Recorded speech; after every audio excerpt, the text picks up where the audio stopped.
Deuxième solution qui est un peu un entre-deux, ça sera le sous-domaine. En gros, on va avoir le code pays, point, le domaine.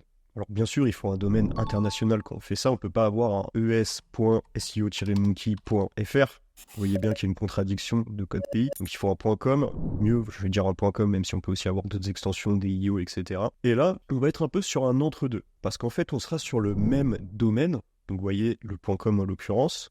C'est pour ça qu'on appelle ça un sous-domaine. Mais par contre, on aura des back-office différents. Et en fait, on aura aussi des autorités un petit peu quand même différentes, un petit peu diluées. Comment ça se passe? Donc en fait, chaque site en sous-domaine est accessible depuis un espace membre différent. Ce qui fait que vous pouvez brancher un sous-domaine sur WordPress, un autre sous-domaine sur Shopify, etc. Vous voyez, ce sont quand même des sites qui sont d'un point de vue tech différents, et pourtant sur la même racine de domaine. Et donc là, vous avez un petit entre-deux, puisque vous avez quand même des back-office différents. Donc vous pouvez par exemple un peu plus facilement gérer chaque marché en fonction de vos équipes, etc.